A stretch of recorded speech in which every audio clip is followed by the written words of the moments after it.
Welcome to Talk with History. I'm your host, Scott, here with my wife and historian, Jen. Hello. On this podcast, we give you insights to our history-inspired travels, our YouTube channel journey, and examine history through deeper conversations with the curious, the explorers, and the history lovers out there. Now, before we get into our main topic, if you're watching the live stream or if you're listening to the podcast, if you're watching, give us a like, share the video. If you're listening, please leave us a review on Apple Podcasts or Spotify, wherever you listen, because the reviews truly help. And we're still trying to catch the History Channel and followers. I think we've got a shot to reach their 10 million mark.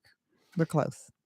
Now, we are live streaming. So if you're listening to this, you can always catch us. We're going to try to do this on Tuesday nights before our Wednesday video comes out. Yes. So for those listening to the podcast, if you want to watch the podcast version, the live stream, you can watch that on YouTube, ideally on Tuesday nights. So try checking that out. It might be a fun way to watch this and to listen to it. Although the podcast version is going to be a little bit more edited. I tend to add in some sound effects after the fact. Sure. So Jen, why don't you tell us a little bit about what we're talking about tonight for our video that's coming out tomorrow? So our video tomorrow is very special. We're doing a video of the Tuskegee Airmen that are buried at Arlington National Cemetery. That's right. So we got to go. This is something that we've actually wanted to do for a while. Yes. We got the idea. I think we may have gotten the idea from like a follower that was asking us about. I think we people did. who were buried there. Yes. So we love getting feedback from anybody that follows us across all these platforms. Yes. Because this is a great idea. And once they planted that idea in our brains, you just kind of ran wild with it. And I think there's something like 33. Mm-hmm. Tuskegee Airmen that are buried there. So let's kind of start from the beginning before we get to Arlington. Sure. What's the kind of quick background? If someone didn't know who the Tuskegee Airmen were or what they did, what's the background there? Sure. So a little background. It started in 1941.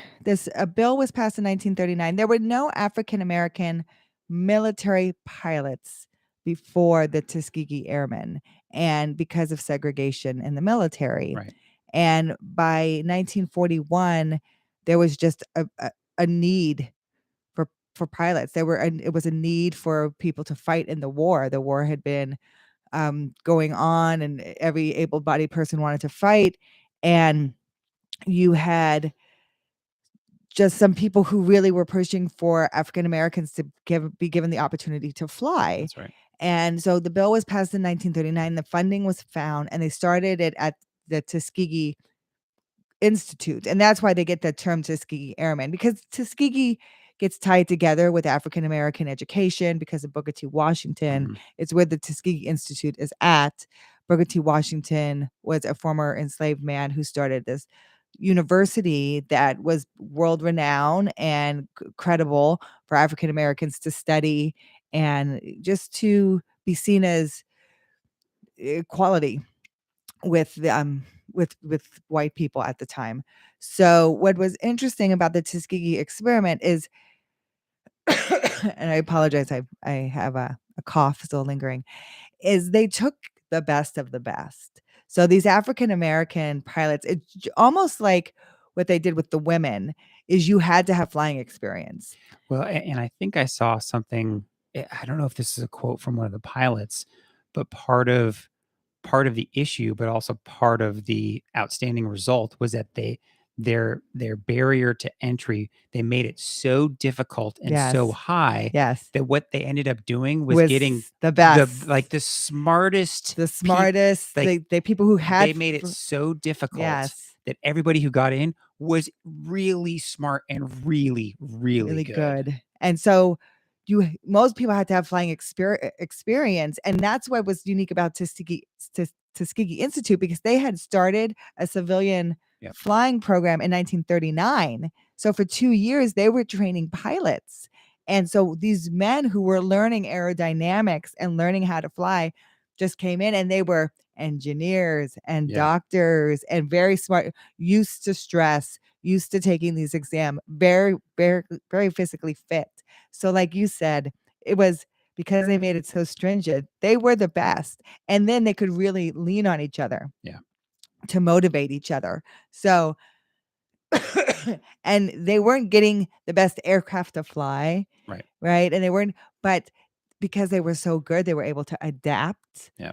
And they wanted to prove themselves, right? Anyone who has that calling to want to be a pilot, like you want to prove yourself. So they became the the Tuskegee I Airmen. found that point so interesting when I was doing a little bit of lookups before we started this Mhm. tonight. Was that, I mean, it's almost like military colleges today, Yes. right? The standards are so high that you're naturally going to get, the high quality. Now, the reason that they made it back then in 1941 so high is because they were trying to keep people out, Yeah, so they thought if they could make make it so difficult. these criteria so hard, there wouldn't be African Americans that could meet it. Right. But that's not true. Right. There were definitely African Americans that could meet it. Between 1941 and 1946, 966 African American men completed the military pilot training at Tuskegee. So almost 1,000 men Yeah. were able to meet that Yeah. standard. The one thing that what they were trying to use against them Mhm. actually ended up paying off Yes. because they, to fast forward very briefly, they did so well Mhm. in their overall record as Tuskegee Airmen, as a squadron, and all that Yes. stuff, as a protection squadron, was so good Mhm. that it was basically like a shining star that everybody could point to, Yes. that they were like, look, we can, not only can we hang with, with the rest of the white pilots, but we're better than everybody else. Yeah. Our record is better. Like, you cannot Sorry. say that African Americans can't be military pilots. No, statistically, they were better than their white counterparts.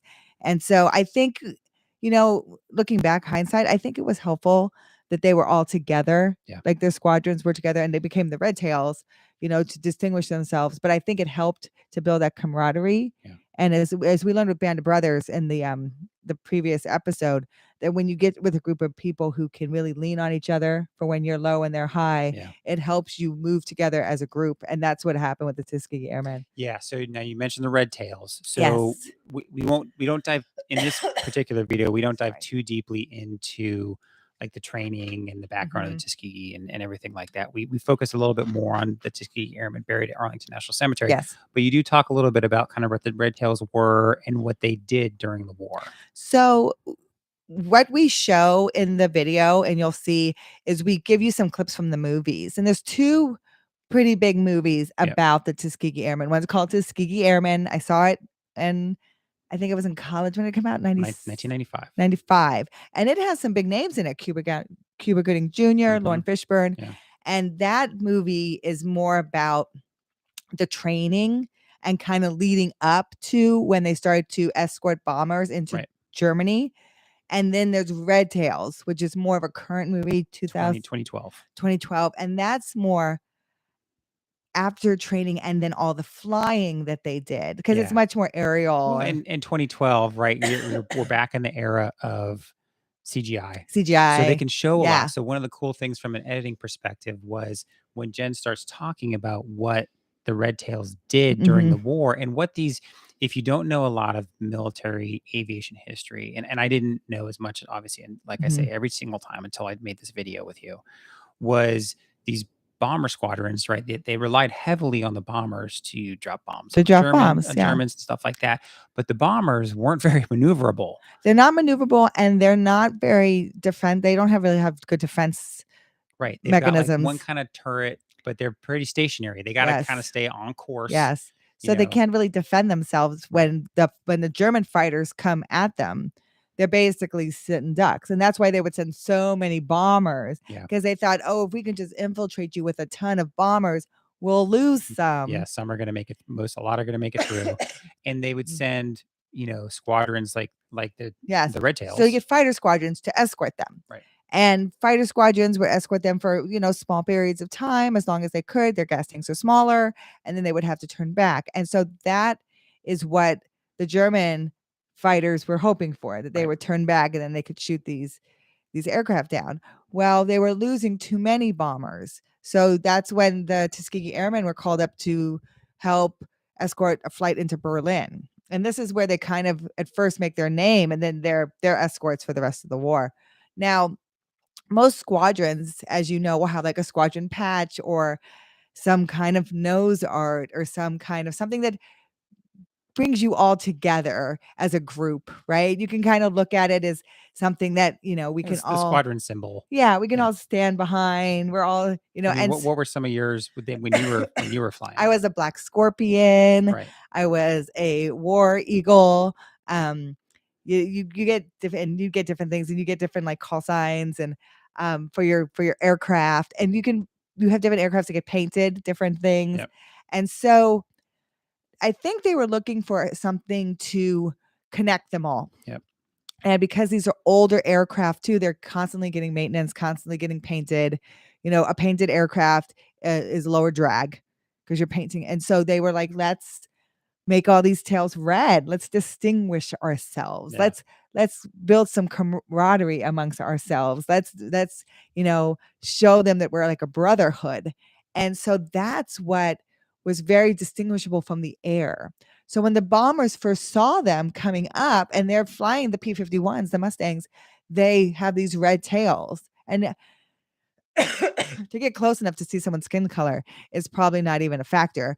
And so they saw these red tails, and these red tails would stay with them longer, would not let bombers get shot down. They were not afraid to engage with the enemy. And so they were requested more. And so when they started to get requested more, people want to live, right? People want to survive a Yeah. bombing raid. Yeah. And so we want the red tails. We want those guys who stay with us. We want those guys who are fighters, unbeknownst that they were the African American squadron. So Yeah. they made their name on performance. Yep. And that is what's just so amazing is it's all merit.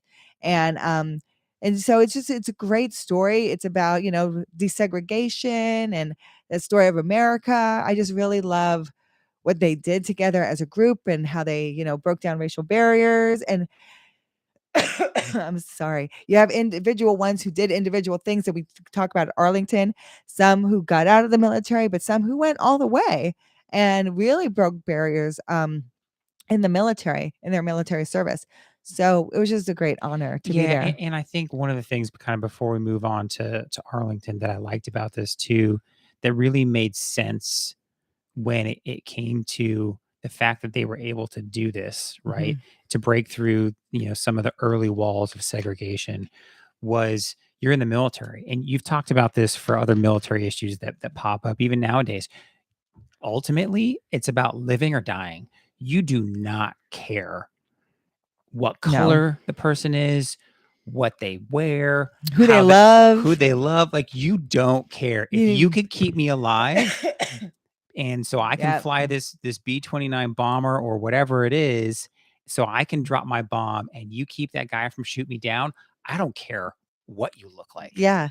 People talk about we've had this conversation before that people in the military are interested in those kind of things. The only thing we're really interested in is survival. Yeah, can you get the job done? Can you get the job done? Can you help me survive? Can I count on you? Can you count on me? That's it. Yeah, if you can do that, great. Great. Awesome. You're part of the team. Yeah, and so that's how I think women have proven themselves. Anybody who is just of a different group or different ideal, if you are just there for the same reasons of survival and to Yeah. get the job done, and you have that same ideal of the American experiment, then yeah, Yeah. So, and that was one of the things that I had never really thought about, at least not extensively until kind of I started making this and I started Mhm. seeing some of the clips. I didn't watch a ton of the Red Tails ones, but the Tuskegee Airmen one, I mean, it's, came out in 1995. It's still really good. There's some phenomenal actors in that. Mhm. They have some great kind of speeches and you'll recognize a bunch of the Yeah, actors and I newer really like stuff that one. nowadays. It was, I think that one was a little bit better than the more modern Red It came Tails out on movies. HBO. I think it's a lot more dramatic. Yeah. And it was I think an HBO made movie, Yeah. and I I think know. it's still on HBO if you're interested. It's But pretty good. it's more of that camaraderie. They're Yeah. all coming together. Red Tails is much more it's a Disney movie. Oh, I didn't realize that. And so it's a lot more of the story, but I think as a bigger group Yeah. than these individual stories, which I Yeah. think is a lot more. So that's kind of the background Mhm. now at Arlington, right? If you follow our channel, if you listen to the podcast, we've been to Arlington a couple times. Mhm. So we mentioned in the beginning that there's 33 buried there, and we 33. didn't make a 16-hour long video Yeah, it's pretty long though. to find all 33. Yeah, So we ended up visiting, I think it was 9. 9. Now let's talk about a couple that kind of we don't have to talk about all 9 of them, but who are a couple that Sure. you wanna kinda call some Well, I attention just wanna to? talk to you about, like, we went to sections that had more of them buried. Right. So that's kinda how we went to sections that had I mapped out all the sections, we went to sections that would have, like, 3 Tuskegee Airmen in there, buried there, and then we went to the monument, Right. which is in section 46 by the Tomb of the Unknown. So, how we decided who to visit, that's kind of how we did it. And we see, some of the more well-known, pilots. So, let me see here. We see one of the people that we see is, I would say, not as well known, but his story is so unique Yeah. that he was shot down in 1944 and Mhm. he was killed, but his body was recently buried in 2019. Yeah, they didn't even if I remember right, they didn't discover his remains until Mhm. 2018. 2018. And which I appreciate about America's government is and I know for a fact that they do this because even when I worked at the MacArthur Memorial, there were people researching Yeah. the Pacific side and trying to bring home Americans who were killed in action. So, um, never stop looking. 1944 to 2019 found his body, found his remains, and then there was a ring in the I remains. think it's like a ring his wife had given His him, or wife had given him, yeah, it was engraved, they were able to positively identify, and then his DNA was matched to his daughter, yeah, and then he had a burial at Arlington yeah, National Cemetery in Section 60. mhm, He had full honors, he had 4 jets fly over, yeah. and, he's buried, like, not far away from Colin Powell. That was pretty cool. That was Mhm. that the seeing the Colin Powell one, because I'll be perfectly honest, I don't know if we wanna talk about him Yeah, now or at the end, but, um, I didn't I knew that he had passed away, but I didn't realize it was 2021, right? As of recording right now, yeah. it's November of 2022, so it was just over a year ago. Yeah, he's in And a and newer and grave in and in 60. section Mhm. 60 is it's huge, It's a big section. but it's at the very front, and so there's really nobody buried in front of him, or there's no headstones really too near to him. Now, So here's Colin Powell, the first African American Secretary of State, it's right? And on amazing. all this other stuff he did. And he has a basic white Yep, tombstone, like most people have in Arlington. Now, Colin Powell could probably rate the bigger, yeah, more ornate tombstones that we show on this video because there are some generals that yep, have bigger tombstones, yep, but it's such a testimony to Colin Powell. Reminds me a lot of, Audie Murphy. yeah, Very humble in 60 with his troops around him yeah. with a just a normal white headstone. Yeah, and you even talk about in the video kinda how I think he was born, in New New York, York with, immigrant parents. immigrant parents, they were Jamaican, kinda came from not really anything and joined the military. Mhm, Did he go to West Point? mhm, and he used the military Yeah, to make his dreams come true. It was his springboard, and he was very successful. What I talk about in the video is, the Annie Leibovitz picture, that's right. right? Because we talk about that Annie Leibovitz picture because for me, excuse me, growing up, that picture was it just resonated with me because it was the president, secretary of state, um, secretary of defense, and it was, Condoleezza Rice. So you have Rumsfeld, Condoleezza Rice, you have Colin Powell, all in this picture. Dick Cheney, like, your president, vice president, secretary of state, secretary of defense, um, and I just really loved they're all in there standing around him, and it just to me, putting the good leadership around you. Now, what I learned about that picture and we Yeah, talk about this is interesting. is Annie Leibovitz, she had people stand in for them and, like, and pose them and worked on the lighting because if you look at that picture, it looks very kind of like everyone's kind of standing in a different way. Kind of Lisa Rice is sitting on the desk with her legs crossed. Donald Bush has his hands in his pockets. You know, Colin Powell's kind of turned to the side. So she had people stand in those positions and, set the scene, because to get all those people in one room, she really only had like 1 minute. Yeah, you're basically 1 getting minute of time to shoot that you're like, picture "Hey, can I have, the primary leaders for the White House staff in 1 room. in one room so I can take a picture," Mhm, right? And you literally, okay, you Annie Leibovitz, right? As famous as she is, you get 60 seconds. mhm. Like, oh, Yeah. okay. Oh my goodness. So she posted. So How am I gonna do they this? walked in, she put him there, took the picture. And you even That was said that it. like I just thought this was an interesting aside, but you said like not only did she find people to stand in, but like same skin color, Yes. same size, Yes, same all of kind it. of Clothing, all the stuff. we got to see what they were wearing that day, Yeah. and then because she didn't tell him what to wear, Yeah. just what were they wearing that day, then she got it all and worked on and Yeah. got the picture. I thought that That's was, just an aside, but yeah, something about that was Colin interesting. Powell was just so neat to be there by Dixon's grave. But, the one that I really liked going to was, Daniel Chappie James. Yep. I really enjoyed going to his grave because he had some really great quotes. Yeah. And he was, if I remember correctly, I think the first 4-star African American general in the armed forces, period. Period. Right. The very Very first first 4-star. four-star military general, Yep. African American, period. And he was in the military and high ranking during civil rights. Yep. So not only was he a Tuskegee Airman, not only did he lead Tuskegee Airmen, he was an officer leading Tuskegee Airmen. But during the murder of Dr. Martin Luther King and the riots were erupting, people were asking him, young African Americans were asking him, well, how do you feel about this? Aren't you upset? And he's like, I'm not disgusted. I'm a citizen of the United States of America. I'm no second class citizen. And no man here is, unless he thinks like one and reasons like one and performs like one. This is my country, and I believe in her, and I will serve her, and I'll contribute to her welfare whenever and however I can. If it has any wills, I'll stand with her until, in God's given time, through her wisdom and through her consideration for the welfare of the entire nation, she will put them right.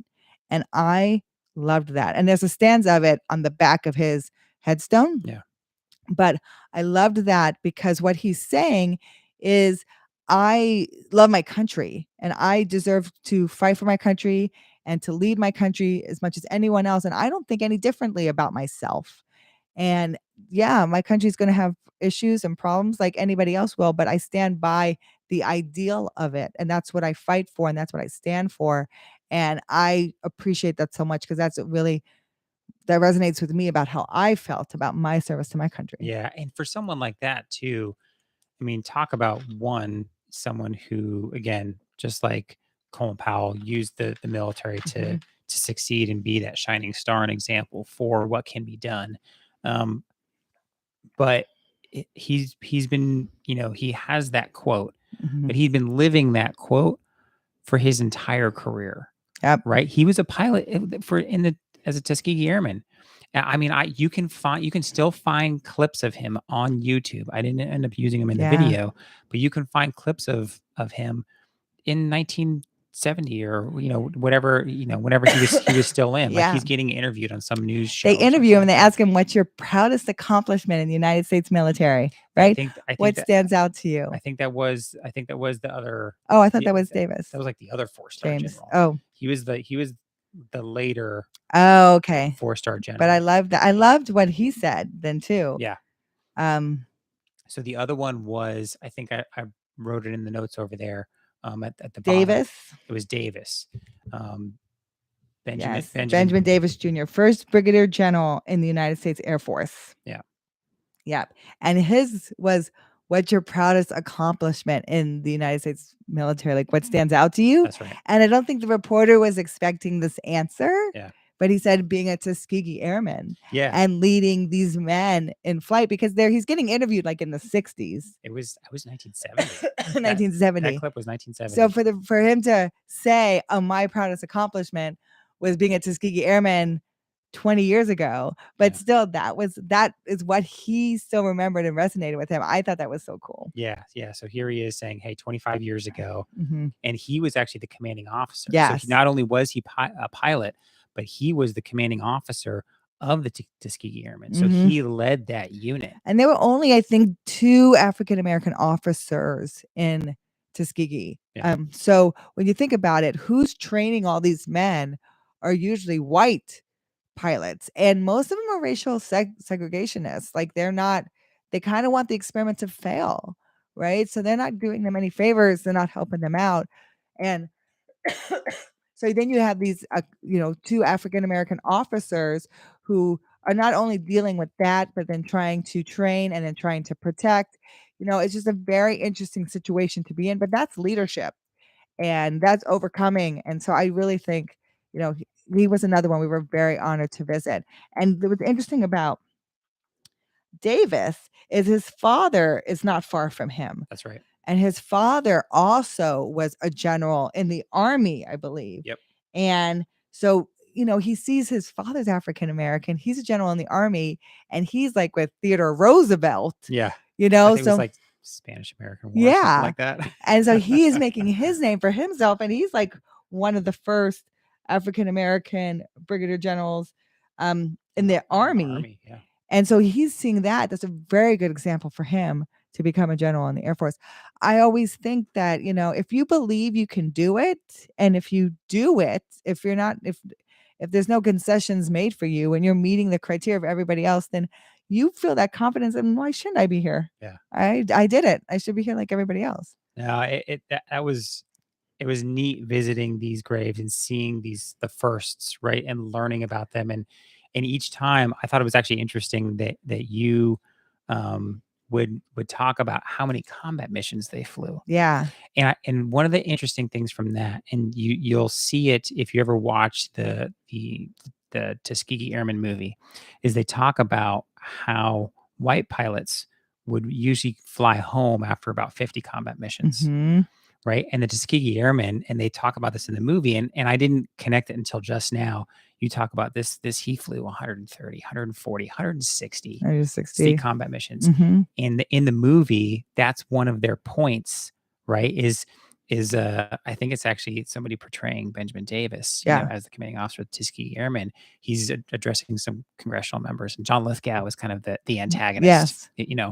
and he's saying, "Oh, there's Malays, and you guys have this record." And he's saying, the white pilots are sent home after 50 missions. We've been out there because they don't know what to do with us. Yes. They just keep flying. Here they are, like you said, flying 2, 3, almost 4 times as many missions and still having the record that they have. It's just incredible. And I didn't really think about it until just now. Yeah. And because you call it out in every single one, you talk about they Sure. flew this So many combat I missions. want to give them credit for their missions, especially Archer. We go to Archer's grave. Lee Archer Jr. He's considered an ace. That's Now, right. there is some controversy around that. I do want to say there are some historians who question the fifth aircraft that he shot So down. what's the ACE criteria? So I talk about that in the video. To be considered an ace in the military, you have shot down 5 enemy aircraft. So 5 aircraft makes you an ace. So Lee Archer, is considered one of the first African American aces in the military. Now, he shot down 3 enemy aircraft in one day, and there's no disputing the 4th, but it's the 5th that comes into question because he shot it down with another aircraft. Yeah. And no one knows exactly who gets credit for that Yeah. kill, Right. basically. So 4.5, but he is considered an ace. And so I kind of educate about what an ace is, and then pay him some respects being there in his presence. I also wear my leather jacket for this video. I mean, Yep. it's beautiful in fall in Oh my Arlington. gosh. If you can visit Arlington in the fall, it's breathtakingly beautiful. Yeah, The if leaves you're and listening to our podcast, if you're one of our podcast listeners, after you're done listening to this podcast, go watch the video because the footage we were able to get at Arlington in the fall was just gorgeous. it's Like gorgeous. leaves changing colors all over the ground. It just Yes. made it so picturesque. But I wore my leather jacket. Now, for those of you who don't know, I was a naval aviator in and I Operation Iraqi Freedom, Operation Enduring Freedom. But when you get your wings, you get your leather jacket, right? And it's kind of think about Top Gun and Tom Cruise has all the patches.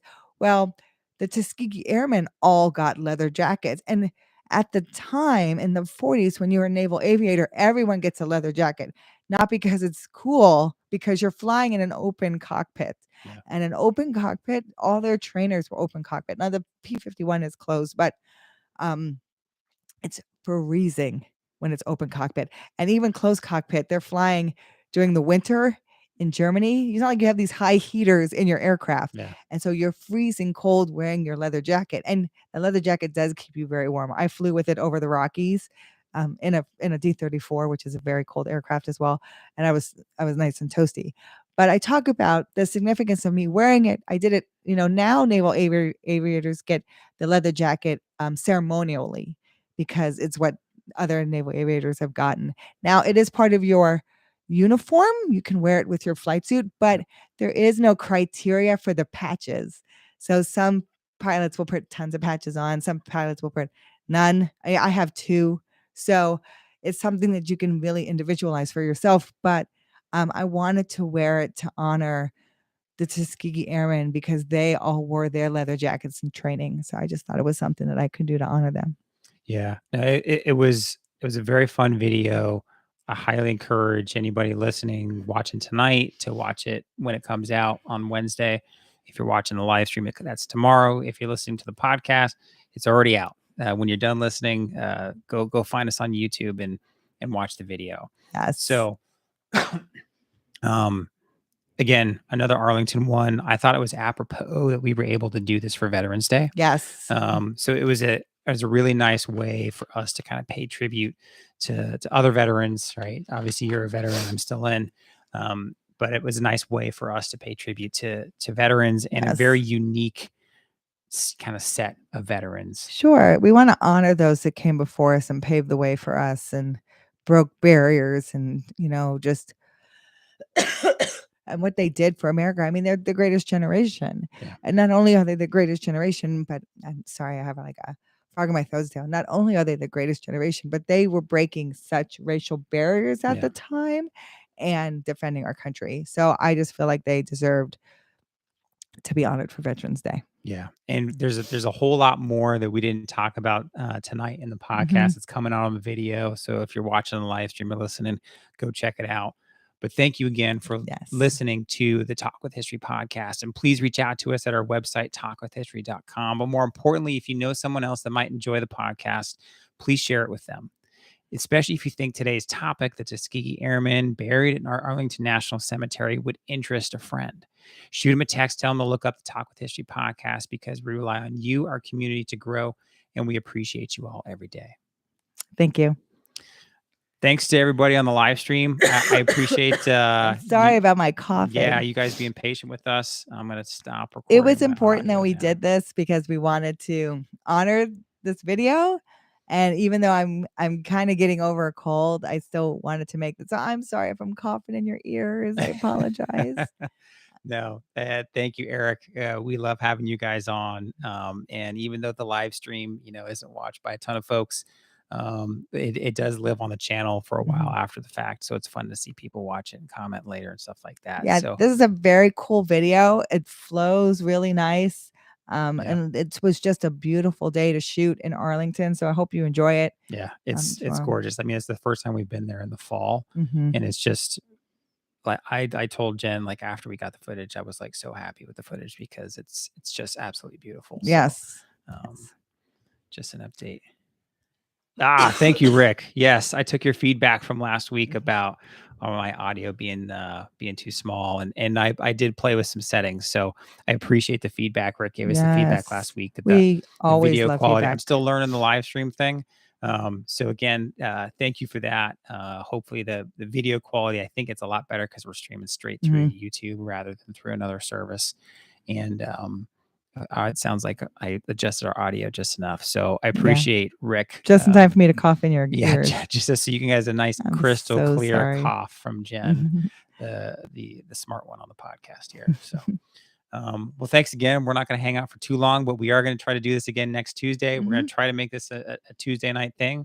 So if you think there's other people that might be interested in the live stream. Just kind of a precursor to the video. Yeah. Arlington, I think they just started reinstating parking fees. So, just kind of things to think about if you go to visit there and Yeah. stuff. We have our Arlington tips and tricks video Yeah, coming out we in do. a couple weeks. Yeah. So that's something else that's coming up on the horizon. So thank you again to the community for everybody that joined us tonight. If you're watching this after the fact, thanks for watching. Yeah, thank you. And we appreciate you guys. We love our community. You guys make this a ton of fun. And I guess we'll talk to you guys next time. Yeah, thank you. Thanks, Good night. guys.